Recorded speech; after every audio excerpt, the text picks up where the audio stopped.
नमस्कार प्यारे बच्चों, आज की ऑनलाइन क्लास में आप सबका स्वागत है। आज के वीडियो में हम सीखेंगे हिंदी कक्षा 6 का सामयिक मूल्यांकन कसौटी जो सितंबर 2020 में ली गई थी। यानी अभी अभी जो एकम कसौटी ली गई थी उस प्रश्न पत्र के उत्तर मैंने इस वीडियो में दिखाए हैं। और ये सामयिक मूल्यांकन कसौटी थी वो 25 मार्क की थी।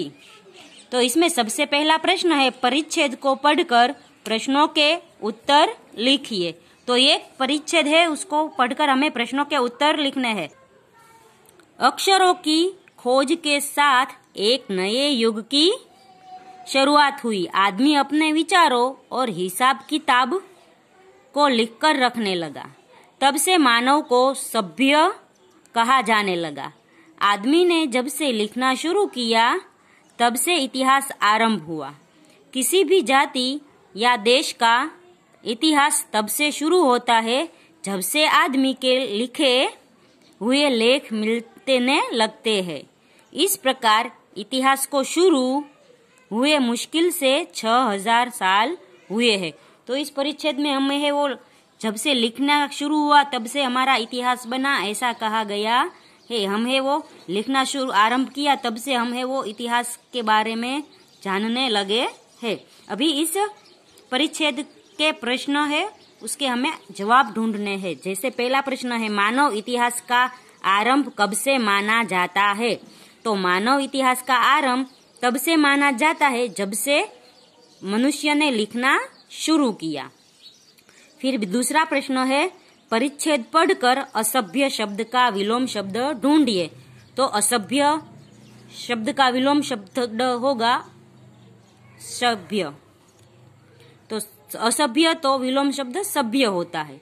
फिर तीसरा है, आरंभ होना मुहावरे का अर्थ लिखिए। तो आरंभ होना मुहावरे का अर्थ है शुरुआत होना। फिर चौथा प्रश्न है, मनुष्य अपने विचारों को किस प्रकार रखने लगा? तो मनुष्य है वो अपने विचारों को लिखकर रखने लगा। फिर पांचवा प्रश्न है, परिच्छेद को उचित शीर्षक दीजिए। तो परिच्छेद के लिए हमें उचित शीर्षक देना हो तो हम दे सकते हैं कि लिखने का महत्व, क्योंकि जब से लिखना शुरू हुआ है तब से ही हमें हमारे बारे में पता चला है कि हमारे इतिहास के बारे में पता चला है। इसलिए इस परिच्छेद को हम शीर्षक दे सकते हैं लिखने का महत्व। फिर आगे है, चित्र का वर्णन करते हुए 8 से 10 वाक्य लिखे। तो मैंने चित्र देखा था वो एक गांव का चित्र था, वो देखकर मैंने है वो 8 से 10 वाक्य लिखे हैं। यह चित्र गांव का सुंदर चित्र है। इस चित्र में पनिहारी पानी भरकर घर जा रही है। एक स्त्री अपने बच्चे को गोद में लेकर खड़ी है। बुजुर्ग आदमी आपस में बातें कर रहे हैं। एक स्त्री चरखे के पास बैठी है। गाय का बछड़ा खूंटे से बंधा हुआ है। पेड़ के नीचे एक स्त्री खड़ी होकर देख रही है। एक गाय स्त्री के पास आराम से बैठी है। एक बुजुर्ग आदमी खटिया के पास बैठा है। वो एक स्त्री को खटिया बुनने में मदद कर रहा है।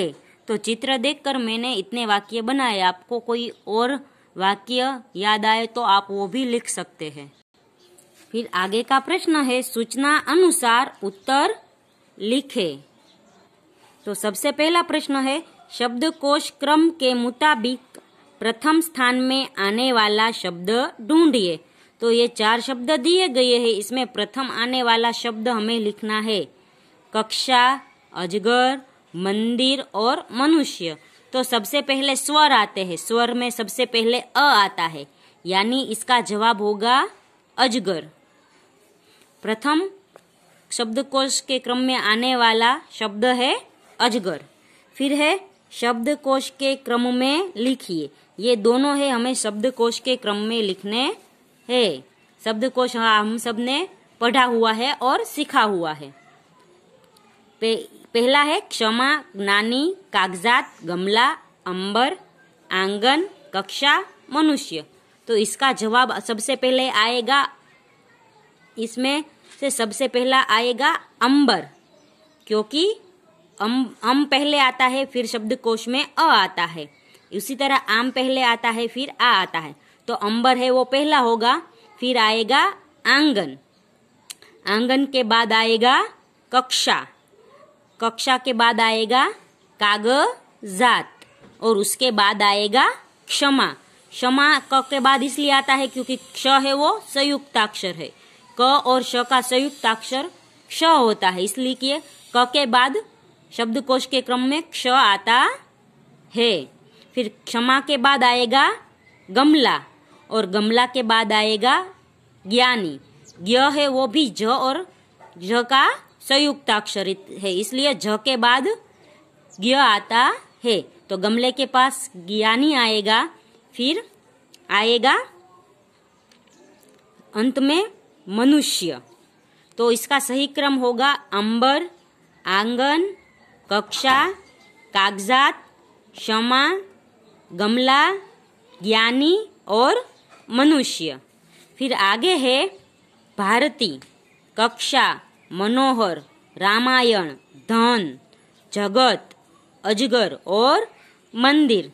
तो यह सही क्रम में हम लिखे तो सबसे पहले आएगा अजगर, फिर अ के बाद आएगा क, कक्षा, फिर कक्षा के बाद आएगा जगत, जगत के बाद आएगा धन, और धन के बाद आएगा भारती, भारती के बाद आएगा मंदिर, और मंदिर के बाद आएगा मनोहर, क्योंकि हमने शब्द को सीखा हुआ है कि मन पहले आता है, फिर म आता है, फिर अंत में आएगा रामायण। तो इसका सही क्रम होगा अजगर, कक्षा, जगत, धन, भारती, मंदिर, मनोहर और रामायण। फिर अगला प्रश्न है निम्नलिखित अंकों को शब्द में लिखिए। तो पहला है ये है 51, 51 को हम कहते हैं 51। फिर है 69, 69 को हम कहते हैं 69। फिर आगे है 75, 75 को हम कहते हैं 75। फिर है 89, 89 को हम हिंदी में कहेंगे 89, और अंत में है 99, 99 को हम हिंदी में कहते हैं 99। तो 51, 69, 75, 89 और 99। फिर आगे है निम्नलिखित शब्दों का वाक्य में प्रयोग कीजिए। ये 5 शब्द दिए गए हैं, इसका हमें है वो वाक्य में प्रयोग करना है। मैं इस सभी शब्दों से एक एक वाक्य बना रही हूँ, आप है वो इसके अलावा भी कोई अर्थपूर्ण वाक्य बना सकते हैं। जैसे उजाला, तो उजाला से वाक्य बनेगा सूरज निकलते ही धरती पर उजाला छा गया। फिर है दीपक, तो दीपक से वाक्य बनेगा दीपक हमें रोशनी देता है। फिर सूरज, सूरज से हम वाक्य बनाएंगे तो वाक्य बनता है सूरज अंधेरा हरता है। फिर है प्रकृति, तो इससे वाक्य बनेगा प्रकृति ने कई रंग धरती पर आकर बिखेरे हैं।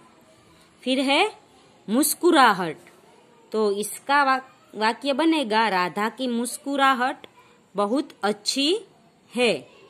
तो बच्चों यहाँ पर है जो एकम कसौटी का प्रश्न पत्र था वो खत्म होता है। अगले वीडियो में हम गुजराती की एकम कसौटी हुई थी उसका प्रश्न पत्र है, उसके जवाब ढूंढेंगे। तब तक के लिए गुड बाय, टेक केयर।